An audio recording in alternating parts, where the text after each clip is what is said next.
Fica à Vamos, vontade aí, o palco é seu. vamos Quiser começar fazer aqui. o gagarejo de voz ali, aquele pode ser Ah, aqui tá também. de boa, tô com café e água aqui Pô, é tudo que o do ser meu humano lado. precisa. Rapaziada, só para iniciar aqui então, nosso convidado vai dar uma talk sobre Tainted Analysis no Code Review. Se apresenta aí, por favor, e dá uma ideia aí do que vai ser pro pessoal. Bom, pessoal, antes de mais nada, agradecer, né, por terem aberto aqui o canal para mim, e principalmente, né, o Mauro que colocou essa pilha para eu poder apresentar o, a talk aqui para vocês. A galera costuma me chamar mais de Cabral, né? Até por isso que meu nick é mais focado no meu sobrenome mesmo. Eu comecei na TI como desenvolvedor e hoje eu sou Security Engineer na Aikido Security, né? Que é uma empresa que está tentando puxar o tapete aí do Snyk, do Fortify e outras ferramentas muito ruins aí que a gente está acostumado a sofrer no dia a dia. Eu vou começar a compartilhar aqui os slides. Como é que faz isso no Discord? Beleza. Deixa eu dar play Rapaziada aí, tá aqui. conseguindo ver? Todo mundo conseguindo ver aí? Sim, sim, sim. Ah, beleza, então. Chegou no slide. Chegou no slide, estamos no slide. Top. Deixa eu só deixar o celular aqui na mão, que aí eu consigo acompanhar alguma coisa. Vocês vão me avisando aí que normalmente eu fico só com uma tela sempre, né? Aí eu vou ficar só por conta da apresentação aqui. É, Vamos lá, pessoal, falar sobre o Tente Analysis no Code Review. E a grande ideia aqui, o grande foco dessa talk é trazer um pouco mais de recurso e um pouco mais de método para a forma que a gente vai fazer os nossos Security Code Reviews, né? Como a gente vai avaliar, às vezes, um resultado de uma ferramenta SAST, né? Entender todo o conceito que tem ali por trás, né? De forma, assim, bem pincelada e aplicar um pouco disso, né, no final da talk, beleza? Eu já tinha feito uma breve apresentação aí, né, de mim. Eu comecei como desenvolvedor, né, era 100% front-end, time React e Next.js. É, eu já tinha um amigo de infância que era nômade digital e quando eu resolvi sair, né, da educação física, que eu era instrutor, eu fui mentorado por ele e, né, me saí muito bem, a gente começou a trabalhar junto. Dali a gente foi evoluindo. Eu já estava indo relativamente bem e recebi o convite da Compass, foi até lá onde eu conheci o Mauro. E como eu sempre quis, né, trabalhar com cybersecurity, eu não pensei duas vezes, né? Não entrei muito em valores, méritos, títulos, etc. Eu só queria vir para a área.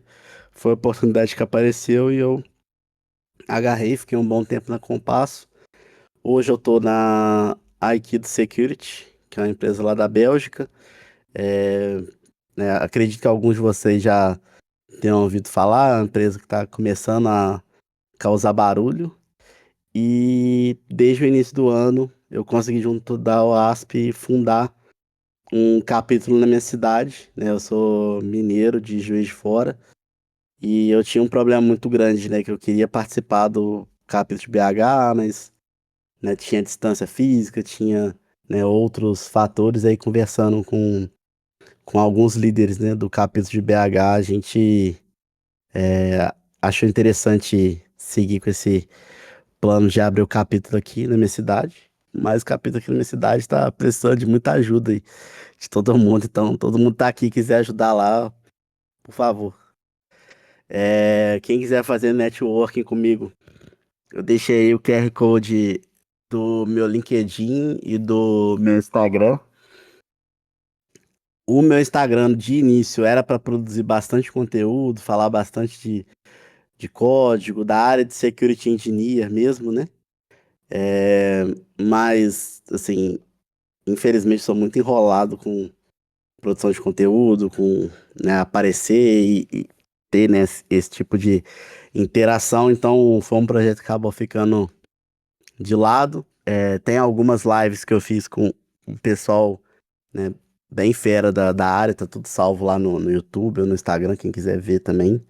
Muito interessante. E o meu LinkedIn para quem quiser me acompanhar também. Vai ser todo mundo bastante bem-vindo lá.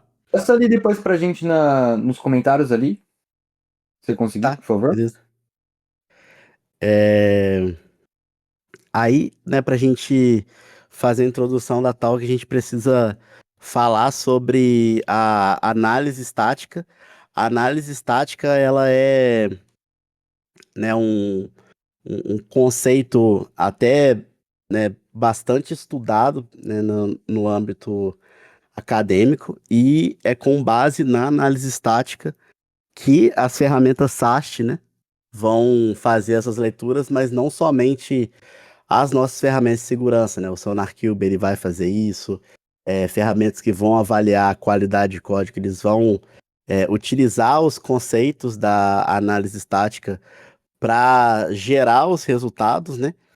E basicamente o que que é a análise estática? A análise estática, para resumir, é basicamente uma capacidade ali que você vai ter de fazer inferências, né, de colocar etiquetas, né, em trechos de código, função, condicionais, requisições, né, argumentos de função e outros elementos do código e com um pouquinho ali de lógica, né, probabilística, conseguir estipular uma leitura do código que seja confiável, né? E tem alguns conceitos da análise estática que compensa a gente falar, eu vou até pular aqui para continuar. É, a gente tem alguns problemas, né, com a análise estática. O primeiro é que quando a gente vai avaliar a análise estática, a gente precisa eliminar todos os conceitos, todas os requisitos, as propriedades que, como é que eu posso falar? Que elas são irrelevantes, entre aspas, né? Que é só a, a parte da execução, é só o runtime em si, né? Por quê? Quando a gente vai usar, por exemplo, uma ferramenta de segurança, se eu jogar um arquivo de Java, um arquivo só, para aquela ferramenta de segurança, ela vai fazer a leitura daquele arquivo. Se ela entender que há algum padrão de código inseguro ali, ela pode sim apontar uma vulnerabilidade para mim. Mas na vida real, você não vai conseguir fazer muita coisa com um único arquivo de Java, né? Tem toda uma build ali, tem toda uma estrutura que precisa, né, ser utilizada para dar suporte, né, nesse código, né, para aquele código funcionar. E dali a gente parte para dois princípios, né, que são uma pedra no sapato. O primeiro que é o routing problem. Ele, ele é um problema que a gente não consegue determinar quando que o input vai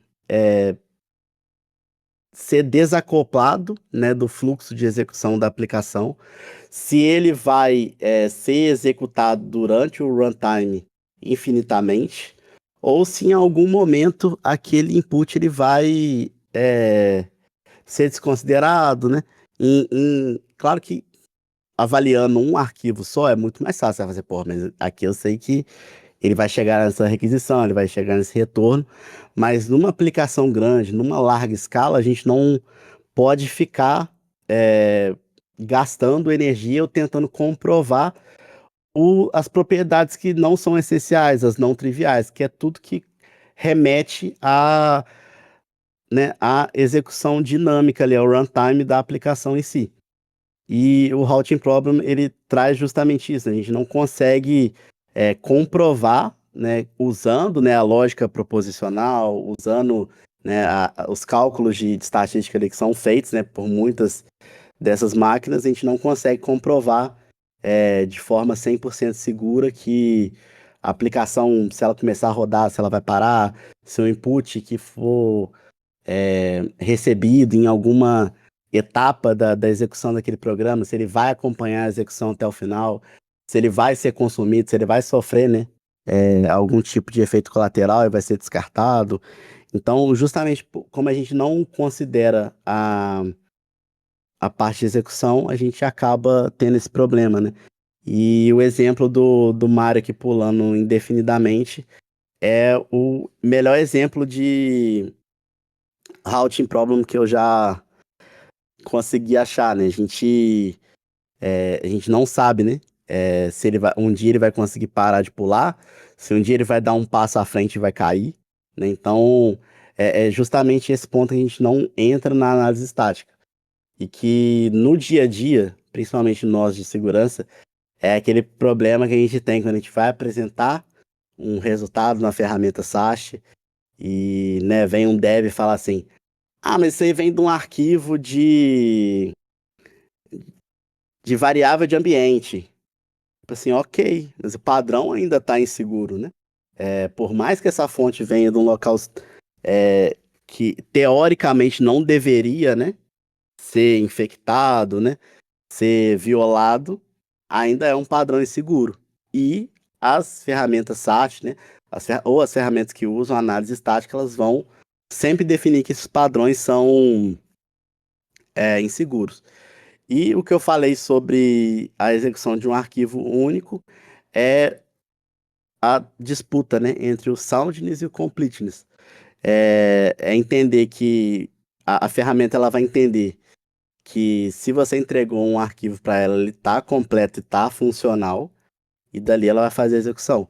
Então tem algumas ferramentas do mercado que, por exemplo, você pode corrigir, entre aspas, uma vulnerabilidade, entregar o código para ela não vai marcar aquela vulnerabilidade mais, mas o código não funciona, o código está quebrado. Então, assim, você consertou até que ponto, né? Não tem como ver essas coisas simplesmente pela análise estática. O Security Code Review é um ponto que eu gosto sempre de tocar também com o pessoal, é conseguir diferenciar.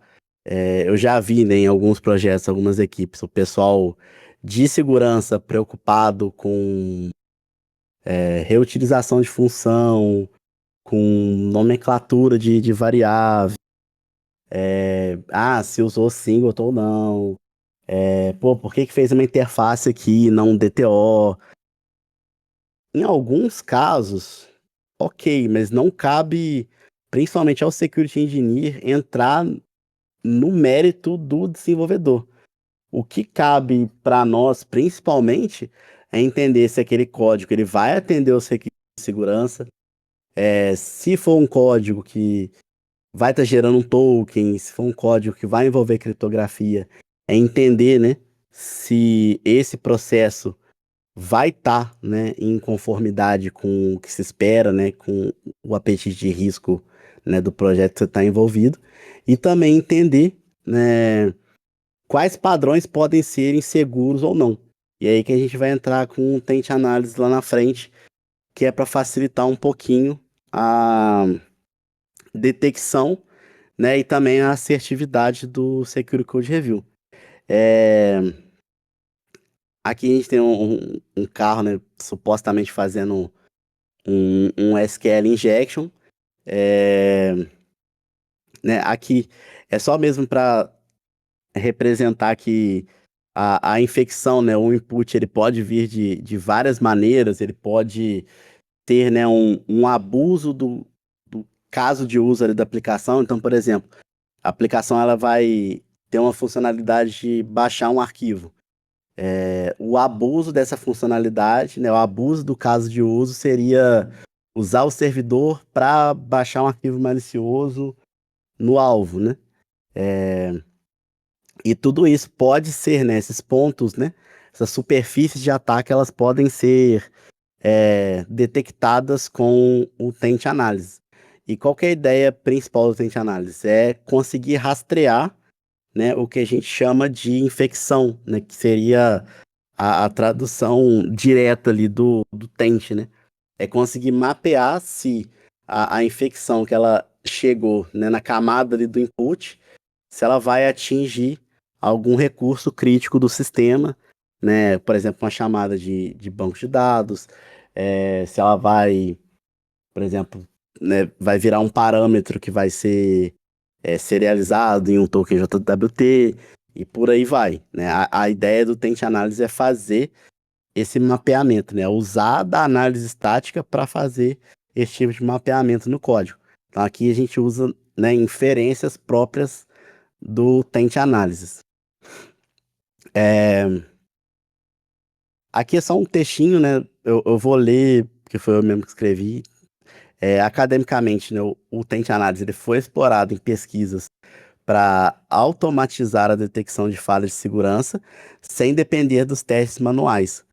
Com o aumento de ataques como injeção de código, tornou-se uma abordagem eficiente para identificar de maneira automatizada possíveis pontos de ataque. Aqui, que é sempre bom a gente falar que sempre que a gente for tentar apertar, tentar exigir muito de uma ferramenta de segurança, que ela calcule, né, várias inferências, várias sources, vários inputs, e que se cada input desse chega, né, em algum recurso crítico, a gente está pesando uma balança, né, de segurança. Então, quanto mais performance, quanto mais requisito a gente esperar que essa automação faça, menor, né, vai ser o tempo livre, né? A aplicação vai rodar por muito mais tempo. Então a gente tem ferramentas SaaS aí que são extremamente demoradas, tem ferramenta que, dependendo do repositório, ela vai estar rodando por 30, 40, 50 minutos. Então é sempre um cuidado que a gente precisa ter. Se elevar muito a barra da exigência de segurança, a gente pode impactar a experiência, né? Aqui do usuário, no caso, vai ser o trabalhador, o desenvolvedor, análise de segurança e por aí vai.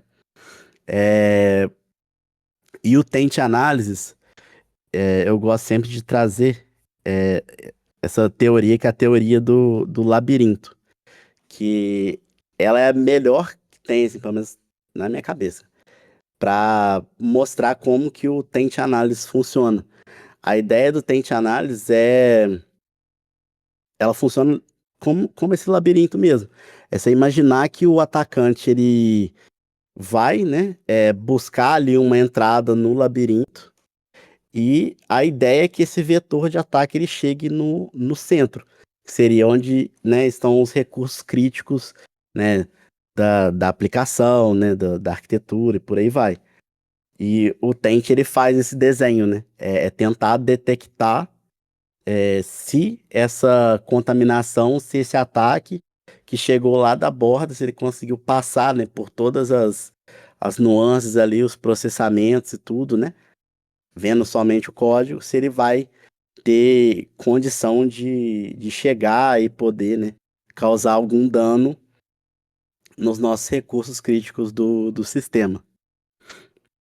E aqui os conceitos de Tente Análise, que, né, são as inferências que a gente faz quando vai utilizar o Tente Análise. A ideia é que esses conceitos eles fiquem mais instintivos, né? É só uma forma de nomear para facilitar, né, o método, a identificação e o trabalho. A gente define, né, os sources, que são as entradas. Eles são, né, os pontos mais externos do sistema, da função. é, pode ser um form numa página de internet, pode ser, né, uma barra de busca, de pesquisa, né?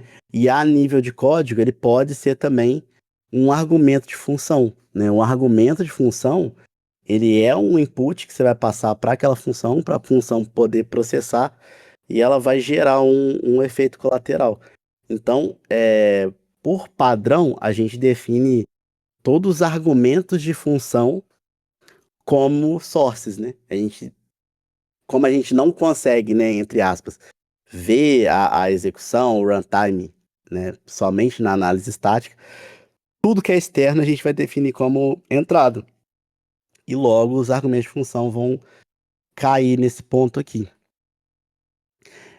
Tem algumas situações que os sources, eles vão fazer mais sentido para alguns casos do que para outros, né? Por exemplo, se você for pegar uma situação de um LDAP injection, talvez não faça sentido você ficar buscando entradas em objetos de requisição, né? Não tem porquê, você não vai esperar uma query string numa LDAP injection, né? Não é muito comum. E por aí vai, né? Então, os sources eles também vão ser adaptados conforme o contexto que você estiver avaliando. Aí a gente tem os sinks, que a tradução, né, pro português seria pia, sei lá. Não faz muito sentido. Mas os sinks, eles são, né, todos os recursos críticos que a gente tem na nossa aplicação, no nosso sistema. E aí vai, né? O banco de dados, pode ser uma operação financeira, pode ser uma funcionalidade que vai, né, vai acessar a pasta lá que está o arquivo para fazer o download, né? Então, esses são os syncs, né? Seria tipo um bucket S3, né, um banco SQL, um Postgres, por aí vai. Então, tá vendo? Tipo, o source e o sync, cada um tá numa ponta, né? E a ideia do Tent é não conseguir desenhar nenhum caminho viável da entrada até uma sync, né? Se tem uma entrada que atinge uma sync, por padrão, tá vulnerável, né? Claro que tem contextos que o que pode ser source não vai ter controle do usuário. E aí cabe, né, entender ali a necessidade, o desenvolvimento e adequar. O que eu sempre defendo se você tem uma brecha, se você tem, né, uma vulnerabilidade, você tem uma fraqueza ali, é sempre interessante você corrigir, porque à medida que a aplicação vai ficando mais complexa, vai, né, acoplando cada vez mais recurso, pode ser que aquela função ali que em tese ela não tinha, né, nenhum input vindo de um usuário, ela possa ser replicada em um texto que vai receber input do usuário. Então você vai estar expondo, né, uma fraqueza antiga, né, à medida que a aplicação vai crescendo. E a gente tem o conceito de sanitizers. O sanitizer, né, os sanitizadores, eles são os recursos que a gente tem para pegar essa infecção que vem lá da entrada e fazer a limpeza dela, né? Claro que quando a gente vai fazer essa revisão, que a gente vai colocar os sanitizers, a gente tem que ser muito criterioso e entender que a gente vai utilizar só aqueles sanitizadores que a gente entende que realmente inviabilizam um vetor de ataque, né? Por exemplo, você vai colocar um escape de caractere para cross-site scripting. Aí você vai, né, nesse regex, você vai excluir só, né, as chavinhas ali das tags do HTML. Aquilo lá não é suficiente, né? Já é outra vulnerabilidade, né? Que é o improper, né? Que é a validação imprópria de input. E a gente tem, né, mais um outro conceito que ele é utilizado em situações mais complexas, que é o conceito de propagação, que é quando você recebe esse input, uma função, vamos supor, uma função que ela vai trabalhar ali só a requisição da API, ela vai receber aquele objeto da requisição da API, ela vai, né, pegar ali uma interface, vai entender, ó, receber aqui um parâmetro X, um link Y, e ela vai repassar, né, esse objeto para frente. Então ela é só um propagador, né? A infecção, né, ela chega por essa entrada e dessa entrada ela joga para outra função, para outro processamento, né? Então essa função em si, por mais que a gente não possa, né, considerar ela como vulnerável, porque não tem, né, nenhuma sync ali sendo processada nela, ela pode, né, passar essa infecção para frente para, né, lá na frente aquela infecção atingir uma sync. E o conceito de propagation ele não é tão utilizado pelas ferramentas SAST, principalmente, porque ele vai precisar de análise de múltiplo arquivo, né? Porque às vezes você tem um arquivo que ele vai trabalhar, por exemplo, ele é só um. Ele tá ali só trabalhando na tela, né? Ele é só uma view ali do MVC. E aí aquela view vai chamar um controller. É o controller que vai ter a sync. E aí você não consegue, né, fazer esse link, né? Pelo menos na grande maioria das ferramentas SaaS do mercado. E aí essa inferência de propagação acaba que quem faz é o Security Engineer quando requer que ele utilize, né, o code review de forma manual. E a equação que eu sempre gosto de fazer é que o código, para ele ser seguro, ele vai ser sempre, né, o produto dos syncs sendo, né, deduzido ali dentro do parênteses. Todas as entradas que a gente tiver pelos sanitizers. Então, cada entrada ela precisa ter pelo menos um sanitizer, né? E os syncs são, né, toda a nossa área crítica ali que a gente quer evitar. Essa equação ela é mais para passar a ideia de quem que é quem na fila do pão aqui, entendeu? Os syncs eles são sempre, né, o ponto mais importante para tente análises e os sources eles vão sempre requerer um sanitizer caso, né, eles possam atingir uma sync. E aqui a gente vai puxar um pouquinho de code review, e aí eu vou trazer duas formas, né, de aplicar o Taint Analysis com os conceitos da análise estática.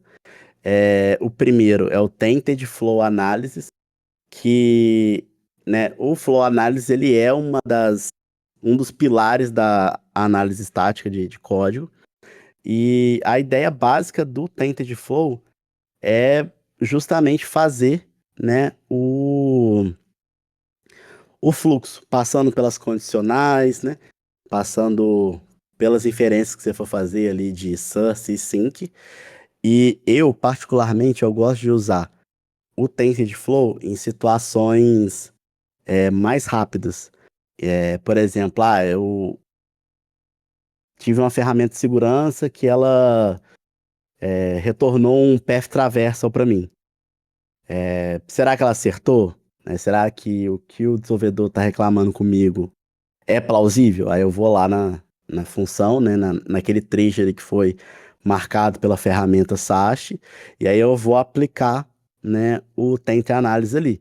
Então, por exemplo, é uma função, todo argumento de função vai virar uma entrada. Tá recebendo objeto de requisição, né, que não tá passando, né? Tem algumas linguagens que o objeto de requisição ele não passa diretamente como argumento de função. Então tá ali, sei lá, ele vai pegar um parâmetro da URL. Então, opa, aquilo aí já é uma outra entrada. E aí eu vou avaliando linha por linha e se, né, por exemplo, esse parâmetro de URL, ele vai cair direto numa função que vai criar um arquivo no sistema, aí tá vulnerável mesmo, né? Então é bem metódico e em situações muito pequenas, né?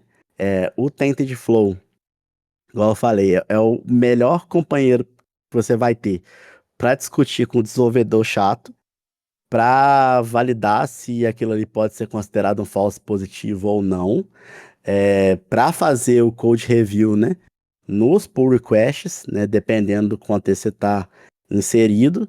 E, por exemplo, aqui onde eu trabalho, a gente tem um processo de inteligência de ameaças.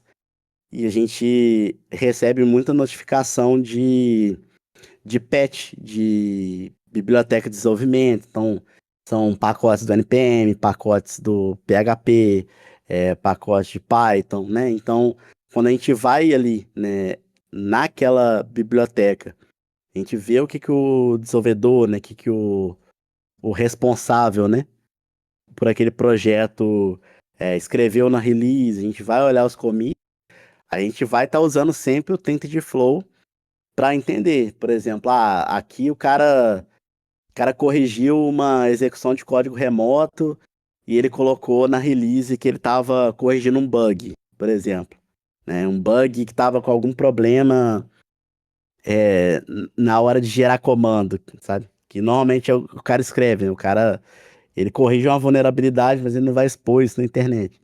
Então a gente pega isso, né?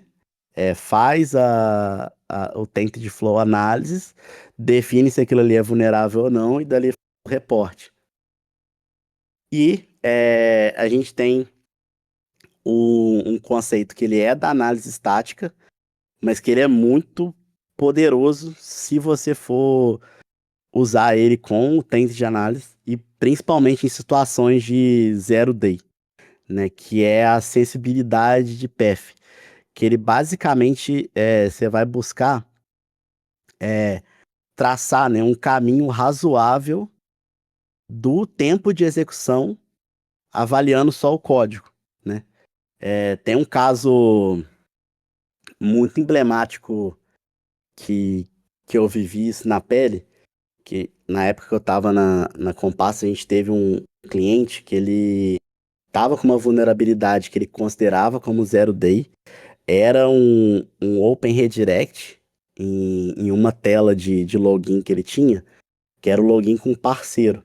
Então era um login OAuth, né, que basicamente assim, o cliente, né, dessa empresa, ele com a conta dele, ele acessava esse login do OAuth e né, o OAuth ele vai fazer, né, sempre faz duas etapas, né, o Access e Authorization. E aí nas duas etapas era possível fazer um Open Redirect. Então tinha gente que estava usando, né, o poder do domínio ali, né, do cliente para passar credibilidade e forçar com que as vítimas, né, clicassem ali e fossem redirecionadas para alguma página maliciosa, algum formulário que ia pedir usuário e senha. Então teve cliente perdendo senha, perdendo conta, né, direto. E outras coisas. Às vezes fazia, né, teve um que usou isso para jogar pro servidor dele, forçar um download, né, de um arquivo malicioso, né, era um malware as a service mais basicão, assim. Mas estava acontecendo isso, era um zero day que já tinha alguns anos, né, quando a gente pegou esse projeto na época. Ele estava 4 anos sem correção, né, e essa empresa fazendo o máximo para que isso não vazasse de forma nenhuma. E, poxa, o Open Redirect, qual que é o padrão? Vou fazer, né, uma lista, né, de domínios que podem, né, ser redirecionados. Vou fazer, né, uma limpeza, né, de, sei lá, de Unicode, de caractere, de alguma coisa que possa vir a ser danosa, possa tentar, né, forçar a aplicação a rodar mais do que ela deveria. E a gente aplicava essa lista, né, o whitelist, aplicava a sanitização do input e o redirecionamento continuava. E muitas equipes passaram e nenhuma estava conseguindo corrigir. E qual que é a ideia do Path Sensitivity e por que que ele resolveu isso? Basicamente, o que você faz quando você vai usar o Path Sensitivity? Você vai, ao invés de você olhar para todas as entradas possíveis para aquela aplicação, você vai olhar os sinks, né? Você vai olhar onde que está o crítico. Então, né, a gente tinha uma chamada no código que, né, eles adicionavam a URL que seria redirecionada como um header e empurrava aquela requisição pro cliente e dali ia. Então, essa era a nossa única sync. E qual que foi o procedimento? A gente pegou nessa sync, usou a busca de código, né, do VS Code, mapeou todos os lugares que tinham essa sync. E aí, a gente fez o inverso. A gente foi da sync até conseguir chegar numa entrada, né? Então, foi feito, né, toda a análise ali de propagação, entendendo tudo, né? E no final, era uma estrutura, né, de manejo de erro, né, que um desenvolvedor muito antigo da casa fez, que segundo ele, quando ele fez, era que, como era uma aplicação de login de OAuth com o parceiro, que o servidor não podia falhar nunca, e que ele tinha que retornar alguma coisa pro cliente. E aí, quando, né, você usava ali qualquer um dos dois endpoints do Alf e você forçava um erro nele, ele pegava simplesmente o que ele recebeu como URL, né, independente de ter a validação ou nada, porque ele estava travado ali num try catch, ele entrava no erro, né, caía no catch, o catch pegava esse parâmetro, jogava para outro arquivo, que ia basicamente ver se aquela URL era válida e fazia algumas alterações, tipo, se não tem HTTPS, aí colocava HTTPS, via assim, né, se era tipo barra alguma coisa, né, e fazia esses ajustes para aquela URL funcionar. E aí um outro arquivo lá do error handling, lá, assim, lá na puta que o pariu, tava empurrando a URL maliciosa pro cliente de volta. Então, nada que a gente colocasse naquele try catch ia funcionar. Bastava o atacante forçar um erro na aplicação para começar ali encadear erro com erro e a aplicação cuspir a URL de volta. Aí, o trabalho que a gente fez na época foi pegar esse último arquivo, né? E ao invés dele retornar a URL, ele retornava uma página de erro genérica. Então a gente conseguiu parar, né? Caso, né, tivesse ali os outros parâmetros esperados, ele ia bater na whitelist, ia ser sanitizado, né? Independente da ordem. E, né, se tivesse tudo ok, ia ser redirecionado. Se ele forçasse um erro, ele já ia cair na página de erro diretamente. E com o Path Sensitivity, na época, a gente conseguiu detectar isso, né? Porque se você fosse olhar só para o quadro ali da execução do código em si, você não ia chegar lá. E, né, traçando, né, os possíveis caminhos de execução do que a gente tinha, né, de crítico até a borda, a gente conseguiu detectar. Então, o Path Sensitivity, assim, pelo menos para mim, em termos de código, é a melhor forma de detectar um incidente, né, de detectar alguma coisa que é mais complexa. Você consegue dar o bypass nos que a gente, nas correções que a gente tem como padrão ouro, né? E agora eu vou falar um pouquinho de código para vocês. Até eu tô vendo que eu já tem mais de meia hora que eu tô falando, até desculpa aí. Não sabia se era para falar mais ou menos. Mas ainda tem bastante coisa por falar aqui. Aqui eu trouxe um exemplo, né, de como que o GitHub CodeQL ele faz ali as queries, né, no site dele.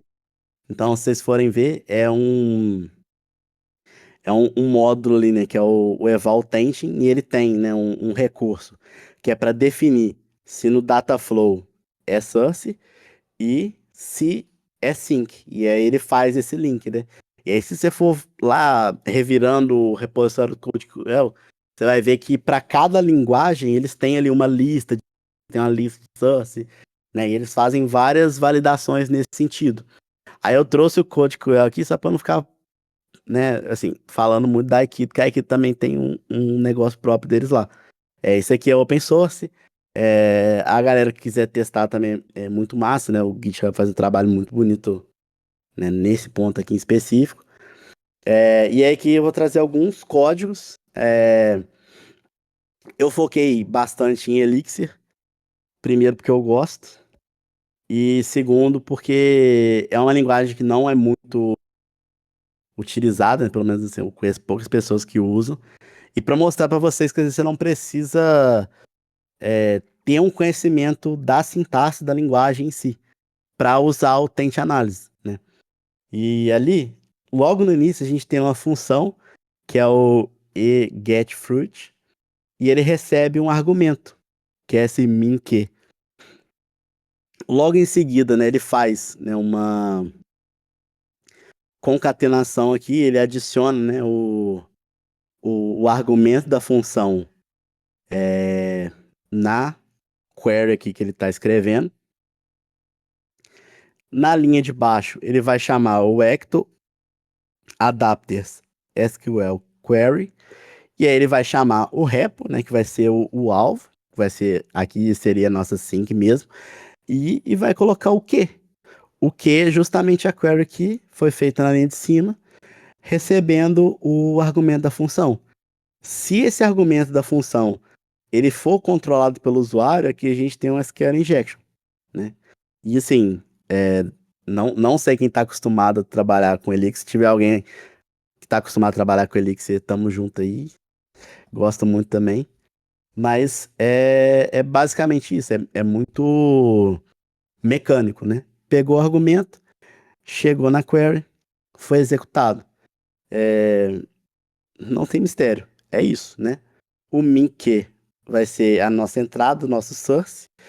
Aqui, se você quiser definir a query em si como async, não está errado, né? Porque a sua correção ela vai acontecer na query, então às vezes por questão de organização, por questão de comunicação, você pode definir o texto da query como sync, ou você pode entender que o Ecto Adapters SQL Query é a nossa sync. Então a gente teve, né, uma entrada batendo na sync, tá infectado. Aqui tem que bater como vulnerável, independente do min_que ser controlado pelo usuário ou não, né? Isso só vai tirar a viabilidade do ataque, né? Mas seria aqui um fato, né? Você tem recursos dentro da linguagem para evitar esse tipo de estrutura.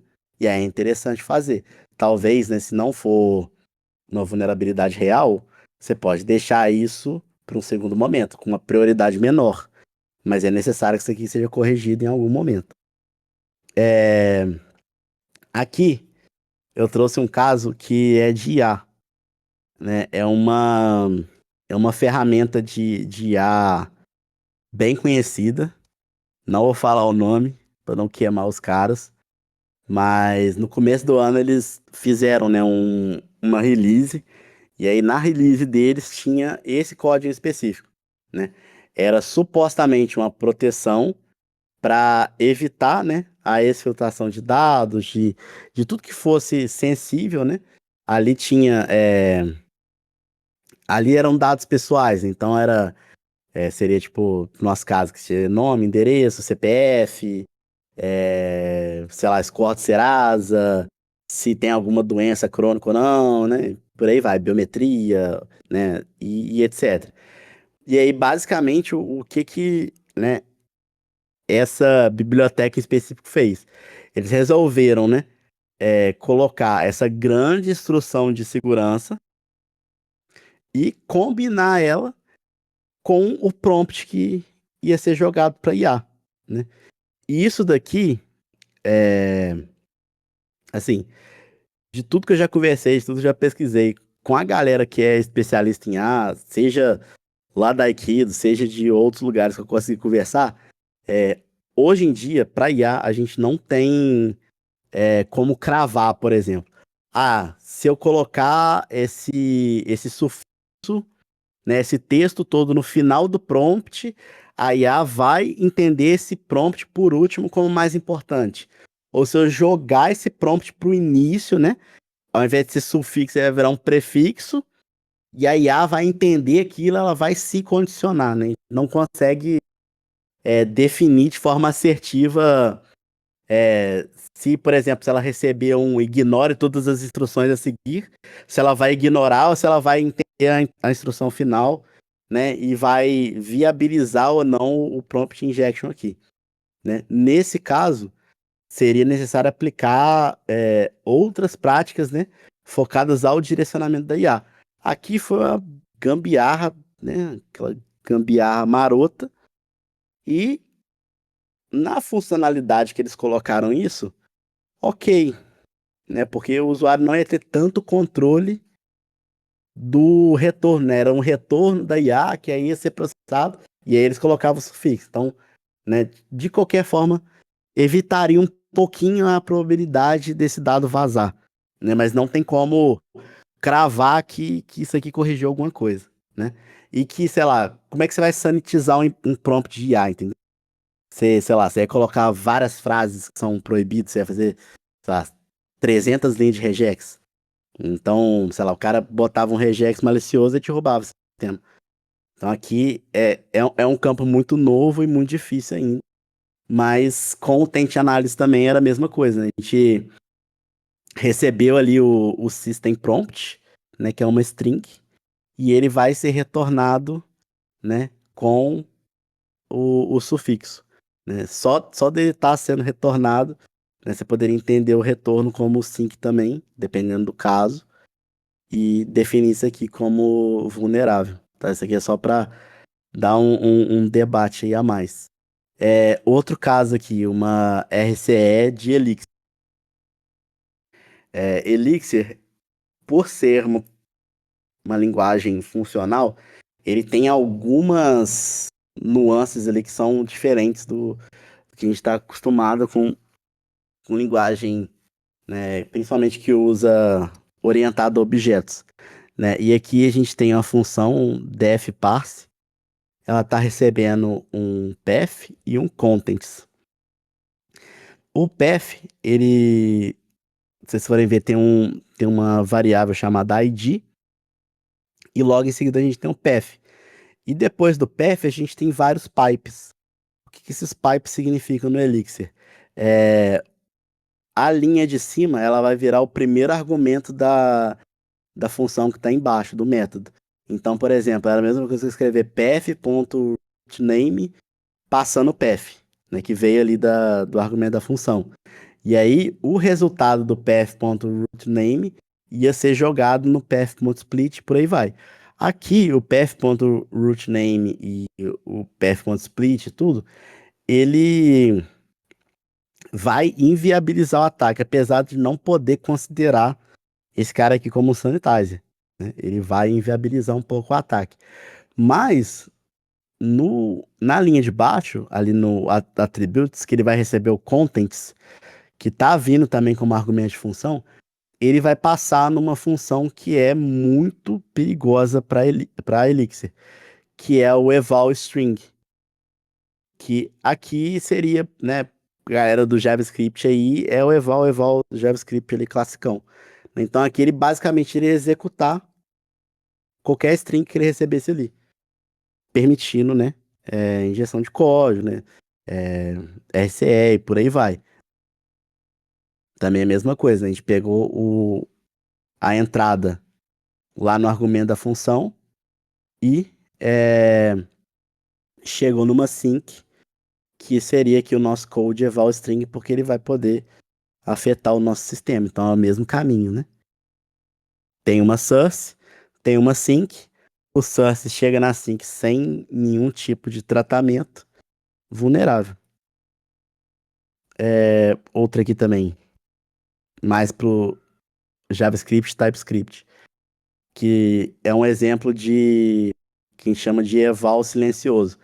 Tem algumas funções no JavaScript que elas podem funcionar como um eval e permitir, né, injeção de código, execução arbitrária de código, RCE, por aí vai. Que é o new function, o set timeout e o set interval. Basicamente, o set timeout e o set interval, quando ele executar aquela predileção de tempo, se ele receber o argumento da função a source ali direto, ele vai executar ali como se fosse um eval. E o new function também pode acontecer isso. Então aqui é a mesma coisa, a gente tem, né, uma arrow function recebendo object e path. O path ele vai ser tratado, o object não. O object ele cai ali no new function. Então poderia haver uma execução de código. Se aqui fosse um set timeout, tivesse assim, um set timeout 1000 e o object, ok. Agora, se é um set timeout 1000 e outra arrow, aí essa arrow function ela vai inviabilizar o ataque, né? Porque não vai conseguir executar o que você tá ali, né? Ele vai no máximo devolver um erro para você, tá? Mas também é a mesma coisa, a gente tem dois argumentos de função, um deles não foi tratado, atingiu uma sync, atingiu um recurso crítico vulnerável, sem mistério também. E por fim a gente tem um path traversal de Java, que também é muito simples. A gente tem uma função do post, recebendo um servlet request, um servlet response. Vai ser gerada ali uma string chamada imagem. Essa string imagem ela vai receber, né, ela vai pegar um parâmetro da requisição chamado image e depois já vai ser criado um novo arquivo com base naquele image. Então aqui dois pontos barra faz milagre, né? E não tem nenhum tipo de validação. Então a gente tem, né, um argumento que é o servlet request. Esse servlet request ele vai ser, né, processado, vai cair na sync que é o new file sem nenhum tipo de tratamento, vulnerável também. Mas aqui, sei lá, ia ter alguma outra validação, vai ter o AF, vai ter não sei o quê. Ok, o padrão continua inseguro. Se o AF está protegendo, vamos melhorar o código, né? Vamos promover segurança em camadas, né? E deixar tudo ok. Beleza? E para a gente finalizar, vou falar um pouquinho da Aikido só. Tem muita solução open source lá. Inclusive, né, o nosso motor de SAST lá, que é o OpenGrep, ele é open source, ele está no nosso GitHub. E o OpenGrep, ele tem um modo que você consegue configurar para Tente. Ele vai funcionar como Tente.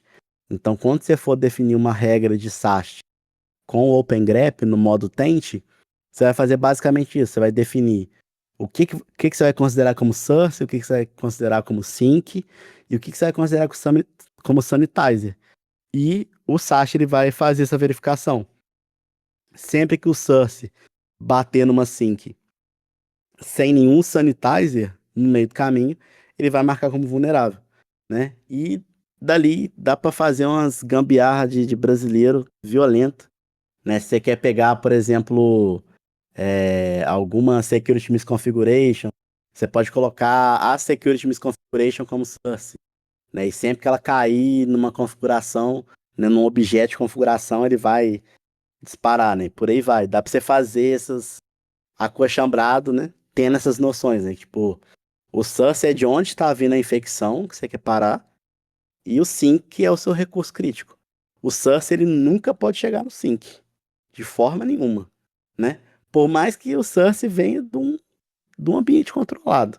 O ideal é que aquilo seja corrigido, né? Com mais ou menos prioridade dependendo do contexto.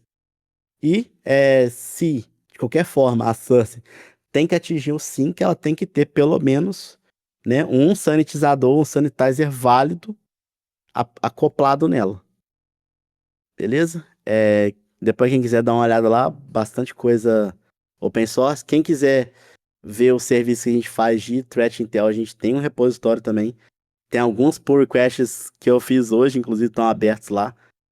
Se quiser dar uma olhada também no projeto, também bem interessante, quiser trocar uma ideia comigo de código, de tente, de tudo, tamo aí. Falar um pouquinho da OASP. Né, o capítulo de Juiz de Fora é um capítulo muito novo, é um capítulo que A gente custou muito para conseguir os acessos, a gente teve, né, alguma dificuldade ali até por, né, sobrecarga ali do pessoal da OASP. Já estamos funcionando, já estamos participando. Pedir o apoio da galera, quem quiser entrar lá. É, com muita frequência eu pego, né, trecho de código vulnerável. Por exemplo, o Chromium corrigiu um buffer overflow.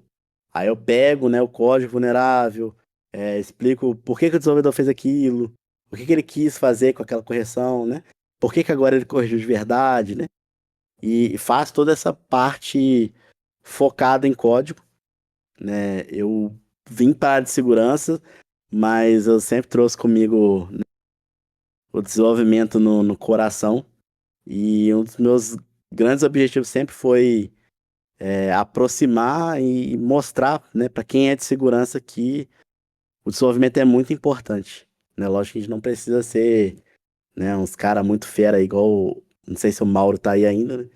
Os cara brabo no desenvolvimento, mas pelo menos ter uma noção de como funciona, de como que é feito, das estruturas, né? De o que que é um algoritmo, né? As métricas ali que o desenvolvedor usa, para que a gente possa comunicar melhor, né? E conseguir fazer, né, aplicações mais seguras e brigar menos com o desenvolvedor, né? Porque assim, eu não sei vocês, mas meus tempos de compasso eu brigava. Se eu não brigasse menos de 4 vezes por semana, eu- não era semana normal, entendeu? Eu tava de atestado, tava com alguma coisa, tava de férias, não era possível.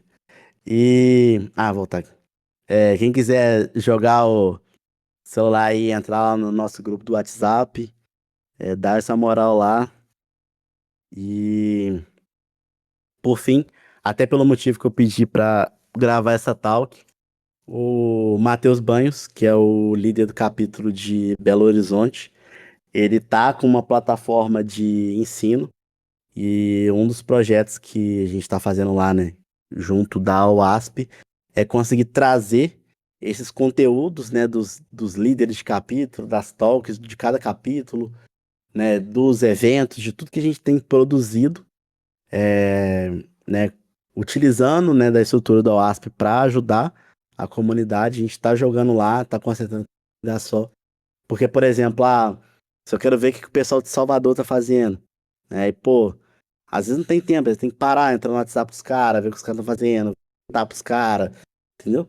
Às vezes, né, tipo assim, eu não consegui acompanhar o Meetup, aí não sei onde que fica, aí fica tudo concentrado lá e, né, a gente mantém, assim, pelo menos um registro. Esse acesso, né, como tudo da OASP, é obrigatoriamente gratuito, né, então pode ir sem medo, é 100% de graça, tudo tá lá. Não tem nada da OASP de fora, porque, desculpa aí. Também, né, espero que vocês dêem uma moralzinha lá. E no mais é isso, gente. Obrigado aí pela moral enorme. É... Parei de compartilhar, né? Parei. Deixa eu ligar a câmera aqui de novo. Pô, bom Agradecer demais, Cabral. agradecer o palco, agradecer aí. E podem contar comigo pra tudo. Assim, Certeza, com certeza. Muito boa, mano. Muito boa, muito boa. Ô, só uma dúvida Parabéns pra aí. galera aí, Cabral. Você começou falando no comecinho aí que era dev. O que que você falaria para um dev para ir para área? Que seria crucial? uma boa pergunta.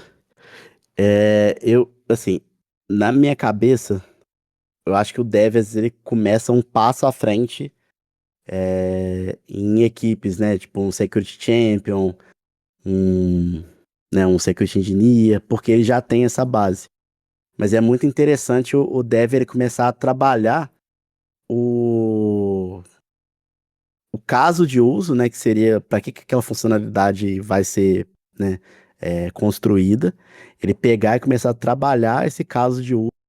Como que alguém poderia abusar desse caso de uso para fazer alguma coisa, né, indevida, né? Então seria, por exemplo, o cara é justamente entender aquele exemplo, eu tô fazendo uma funcionalidade de download. Meu cara pode forçar esse download para outra coisa. O que que eu posso fazer para bloquear? E aí ele começa ali a trabalhar na cabeça dele né, aqueles conceitos que lá na frente vão ser importantes para ele. Se ele vier para um Red Team da vida, ele vai ter também essa noção, né? Porque ele já vai ver como que o código funciona, ele vai ter ali um leque ali de retorno, né? De estado, de aplicação que ele já imagina que aconteça, e daí ele começa a explorar o que não era para acontecer, entendeu? O Eu acho que é a famigerado melhor forma de mindset, né? trabalhar as ideias. É. Cara, eu achei muito legal que você falou disso, porque também mostra um pouco da importância da programação para quem é da área de segurança, né? Não você ser um campeão, como você disse aí, um cara super expert, mas ter uma certa noção ajuda muito na área, né? Às vezes eu vejo o pessoal ali mexendo muito com bug bounty, muito algumas coisas mais de shell, mais Linux assim, e o pessoal esquece que programar também é importante para entender como os erros acontecem, né? Como acessar os endpoints, esse tipo de coisa. Bem legal você trazer essa parte, cara. Bem legal mesmo.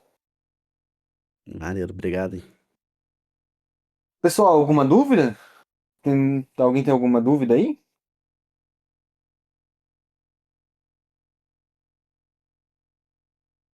Vamos ver se alguém vai falar alguma coisa. Eu acho que o pessoal não falou nada. Bom, o pessoal não falou nada? É. Peraí, tem alguém digitando. Vamos ver, peraí.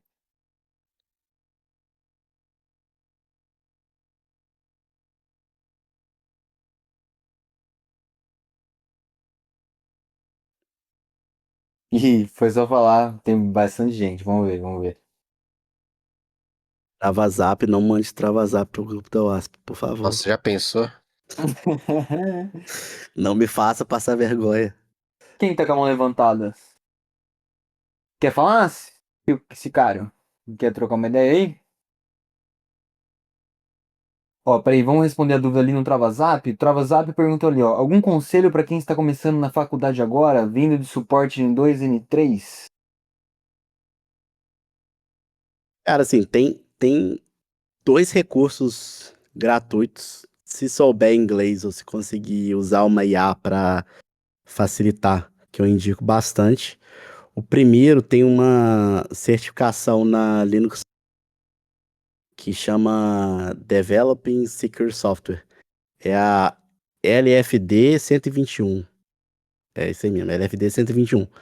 Ela tem desde os conceitos, né, de segurança de arquitetura, princípios de segurança de arquitetura, pega uma publicação bem antiga, que vários conceitos, lá de 1800 lá vai pedrada, a gente usa, é essa aí mesmo, o pessoal postou aí, top pra caramba. Tem muita coisa pra você aprender, principalmente no meio termo ali de desenvolvimento e segurança, e tem o Free Code Camp. O Free Code Camp, tudo no Free Code Camp é de graça. E eles têm um curso só de segurança da informação. Então lá eles ensinam a fazer um Nmap, ensinam a configurar a rede de segurança. Dá para pegar uma noção assim do básico, né? E aí no mais é ir se virando, assim. Eu sempre fui de ir procurando no YouTube, de ir usando esses recursos, assim. Eu tenho muita resistência de usar tudo que é pago, assim. Então é os dois Boa. que eu indicaria. Ó, esse cara ali perguntou uma coisa muito interessante. Ele falou Tem uma do sobre. Gui antes, um pouco mais pra cima. Oh, perdão. O Gui ele perguntou o que você recomenda para evoluir em AppSec, deixar de encontrar SQL Injection, imagino, XSS e começar a ver coisa cabulosa. Pô, na parte de Red Team eu não vou saber te orientar, não, mas na parte de código, aplicando o Tainted Analysis, né, e processando, né, as CVEs e entendendo, principalmente aquelas que estão ligadas a códigos, a software, você já vai conseguir detectar padrão, né? Por exemplo, você vê um object.assign no JavaScript, recebendo, né, input que possa ser controlado pelo usuário. Você pode estar vendo ali uma situação de prototype pollution, né? Você vê alguma validação com regex e, né, com o tempo você vai ver que tem regex que são menos performáticos, né? A galera gosta muito de começar a sanitizar input só com regex, né? Ou faz um regex de qualquer forma. Principalmente o regex que a IA cospe pra gente. Esses regex, eles podem causar muita colisão, podem causar muito backtrack, e aí você abre mão de uma engenharia para ganhar um redós, né? Então essas coisas você pode ir com o tempo vendo, né? Mas eu comecei assim, né? No início eu usava, né, eu usava, por exemplo, um Horusec da vida, essas coisas que era tudo de graça. Ficava rodando um monte de aplicação que eu baixava da internet. Rodava no Juicy Shop, ia corrigindo no Juicy Shop. Eu acho que a melhor forma de você ver o código é botar a mão na massa mesmo. Estudar as aplicações como um todo, né? Estudar programação, né? Não É, só a sintaxe, mas também as teorias, né? Como são os algoritmos, as estruturas, né? e uma coisa que eu sempre falo também, que é muito importante focar nessa parte de lógica e da estrutura de dados. Por quê?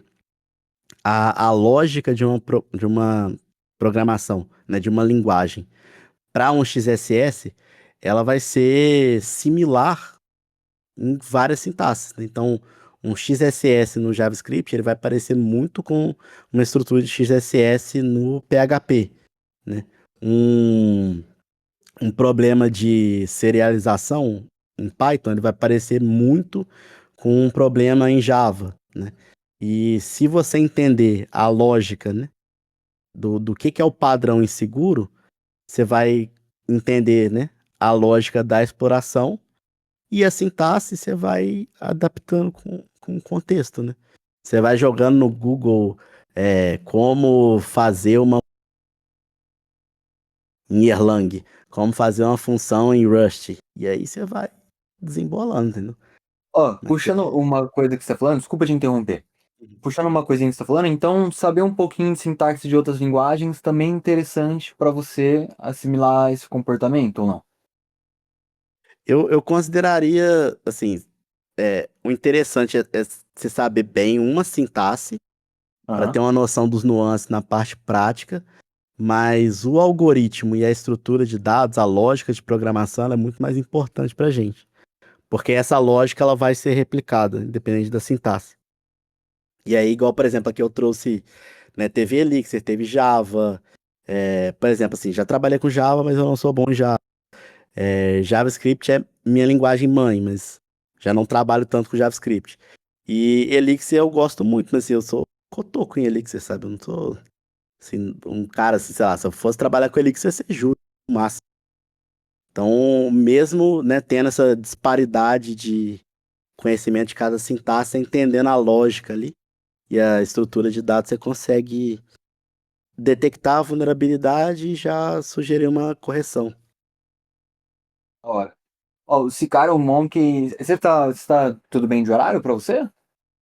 Pô, tô tranquilaço, muito de boa. Ah, beleza, então. Ó, o Sicário tinha falado ali em relação aos códigos, imagino que subidos com IA, né? Ele falou o seguinte: não sei se já falaram se tem a ver com o tema, mas já viram a questão de brechas em códigos feitos por IA e como estão melhorando ou se estão melhorando? Agradeço desde já. É, assim, tema polêmico, mas o que que, né, eu vou falar a minha opinião, sempre minha opinião aqui. O problema da IA é que a gente está abrindo mão de conhecimento e aprendizado por produtividade. A gente está ficando mais produtivo, a gente está fazendo mais código, a gente está crescendo mais ferramenta, a gente está usando IA em segurança e por aí vai.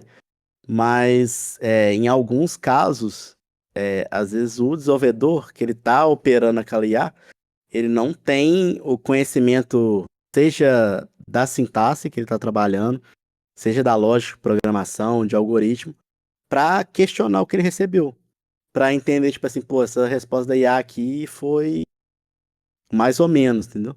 Ah, isso aqui pode estar perigoso, isso aqui não. Então é essa filtragem que a gente está perdendo. Se isso lá na frente vai ser corrigido, aliás, não precisa, ou se a gente vai fazer trabalho infinito pra gente, eu não sei, entendeu? Mas é esse que é o ponto principal, pelo menos pra mim. É você não ter recurso pra debater com a IA. Aí é que tá o perigo. É aí que o código sai ruim mesmo. Cara, eu acho muito legal você falar isso, porque o que acontece hoje é muito disso, é as pessoas testarem coisas que elas não sabem fazer, elas não sabem, elas não se preocupam com performance, elas não se preocupam com segurança e, funcionou. Mas como funcionou? Por que funcionou, né? Será que é a maneira correta de funcionar? Acho muito legal você falar sobre isso. Ó, Eu ali a gente. Bom, pode falar, perdão. tô vendo um fé da mãe aqui falando que eu sou fã de Python. Odeio. Ah, eu também sou fã de JavaScript igual você, cara. Eu sei um pouquinho de bastante coisa, mas pra mim JS. Não tem como, né? Não tem como, né? É a melhor. Ó, o 0x6C fez uma pergunta ali: até que ponto um profissional de AppSec precisa dominar técnicas de pentest para realmente ser eficaz? Cara, eu, assim, realmente não vou saber te falar, te dar uma resposta correta aqui, sabe? Eu acho que a AppSec tem muita especialização, né? E o profissional de AppSec ele tem que ser completo, ele tem que entender um pouco da segurança ofensiva, sim, né? Entender como que um ataque acontece para ter mais recurso, né? No dia a dia. Mas eu acho que, assim, se o seu objetivo é segurança ofensiva, aí você, né? O céu é o limite no pentest. Agora, se o seu objetivo é security, aí você vai ter que equilibrar um pouco a balança, principalmente com segurança de código, né? Requisitos, né? Entender um pouco mais desse pormenores. Vai muito do objetivo, assim. Eu acho assim, é extremamente importante saber pentest, né? Porque tem o xiita, né? Tem o xiita do pentest e tem o xiita do desenvolvimento, mas é bom saber os dois. Ó, o Rajesh deu ali, ó. Poderia dar algumas considerações sobre como lidar com apontamentos de dependências transitivas identificadas no Code Review? Dependências transitivas. Você consegue só falar qual que foi o. Ah, tá. Dependências de dependências.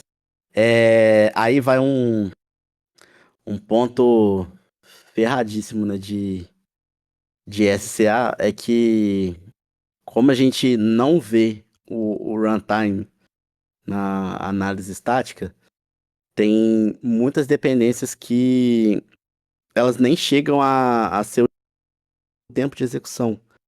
E o SCA ele acaba gerando muito positivo por causa disso. Hoje em dia tem. Né, eu sei que o pessoal da Coden faz com o agent na própria máquina lá do container. A Aikido, que é onde eu trabalho, faz esse mapeamento, principalmente com IA. É, mas o grande problema de mexer com dependência é entender se aquilo está sendo utilizado no runtime, e entender qual que vai ser o impacto de você fazer o upgrade de uma versão e lidar com o problema de retrocompatibilidade, né? Você tem casos, por exemplo, de C Sharp, que a aplicação ela vai usar, né? Ela tem outras subdependências que você não tem muito poder, né? Então às vezes a subdependência ela já tá, né, com um patch vigente, você não tem aquele controle. É complicado, você é muito polêmico. Lá na Intel eu só falo que tá ruim, saber que eu não corri essa porra mais. Vida boa, né? Vida boa. Ai. O Hasek, ali eu acho que é muito mais geral, acho que tem bastante gente por responder, né? Só você. Ele falou que ele tá no terceiro período de CC e ele gosta mais da parte de front-end. Mas o amigo dele que convenceu ele para segurança e ele acha muito interessante. Não sei se ele fala que não sabe se vai se dar bem. Alguma dica? A primeira coisa que eu posso falar, o que ele já falou, é que é muito, dependendo da área da segurança, é muito específico, né? Tem muito aprofundamento. Então, quando a gente vai para a área de segurança de aplicações, tem uma coisa mais voltada para quem já era desenvolvedor, né? Como você falou, como os muitos já são. Aí tem a parte de pentest, que já é uma parte mais focada em, posso dizer, bug bounty, por exemplo, né? Ou outras coisas são outros escopos. Mas você tem alguma coisa para falar? O que que você acha?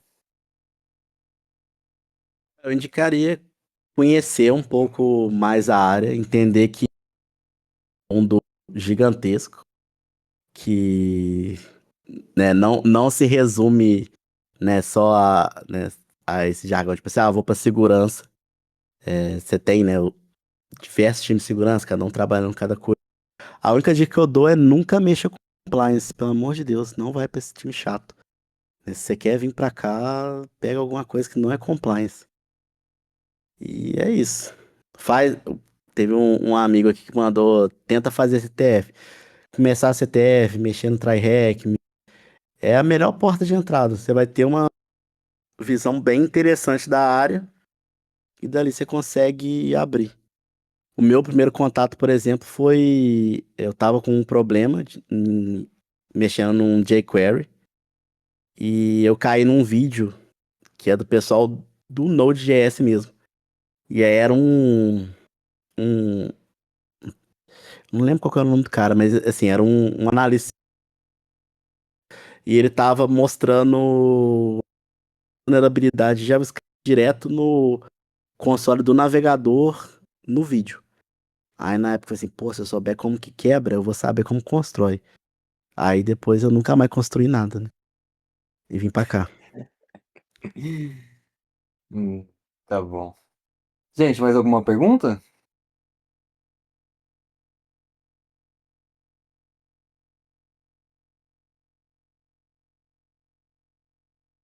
O pessoal já tá trocando ideia, já tá conversando?